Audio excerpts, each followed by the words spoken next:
Peace, y'all. Tia Banks here. This is for the educator that is burned out.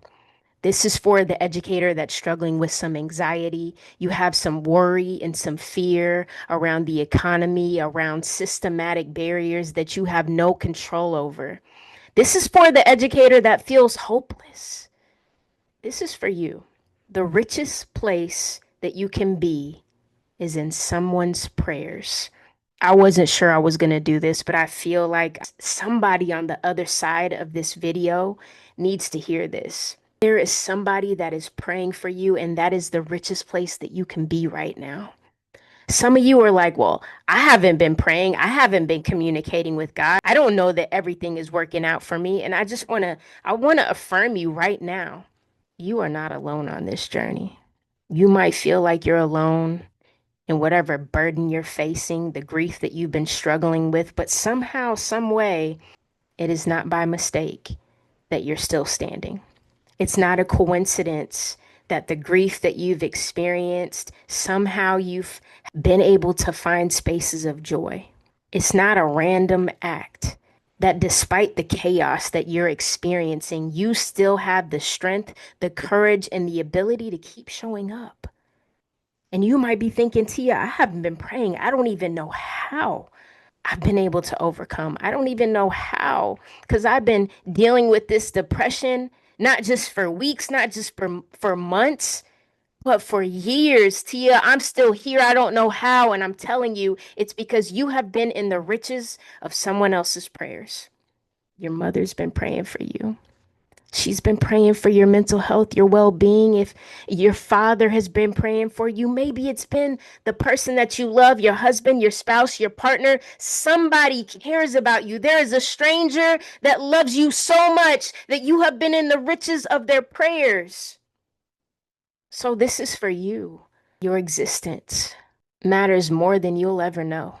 It matters for those students. The fact that you'll still take a step into those classrooms when they've been carrying these traumas and they might pour it on you.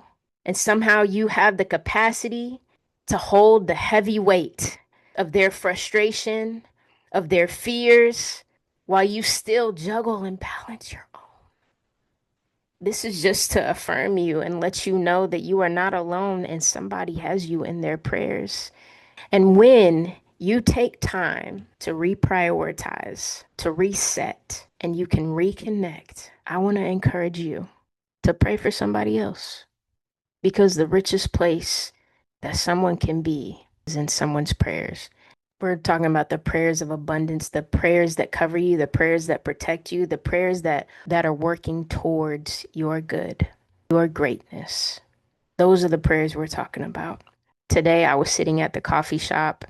I was sitting outside on the patio, and there were three women sitting at this table. And the conversation that they were having, it looked so deep.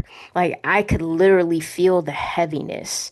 No one was crying, but everyone just looked concerned. Something told me, like, go over there and pray for them.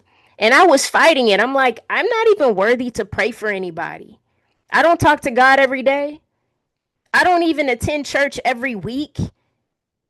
I am not a perfect person. Sometimes I wonder and I question if I'm even worthy enough. In my prayers, am I going to sound goofy? Am I going to say the right thing? Is it going to make sense? Sometimes I would be my worst critic in the way that I can speak life over someone or even pray for someone. I experienced this doubt.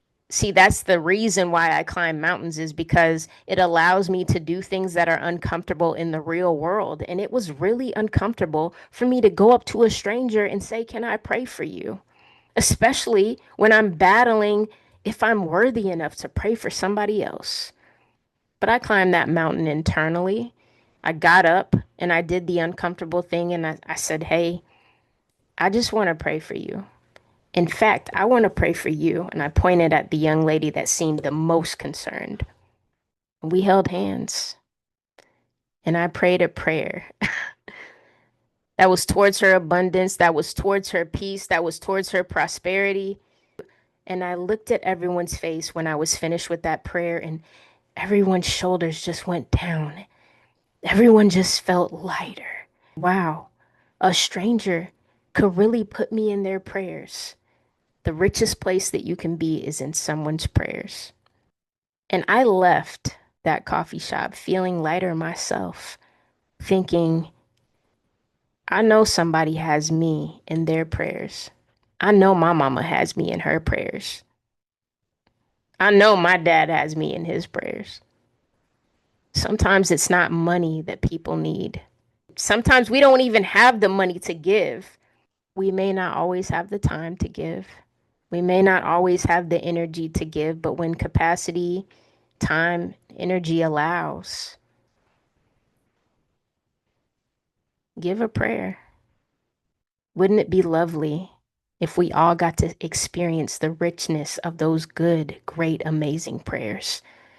The ones that advocate for us to feel well so that we can keep pouring into those students, so that we can keep being the amazing educators that we are, so that we can keep answering the call to a purpose that was divinely given to us.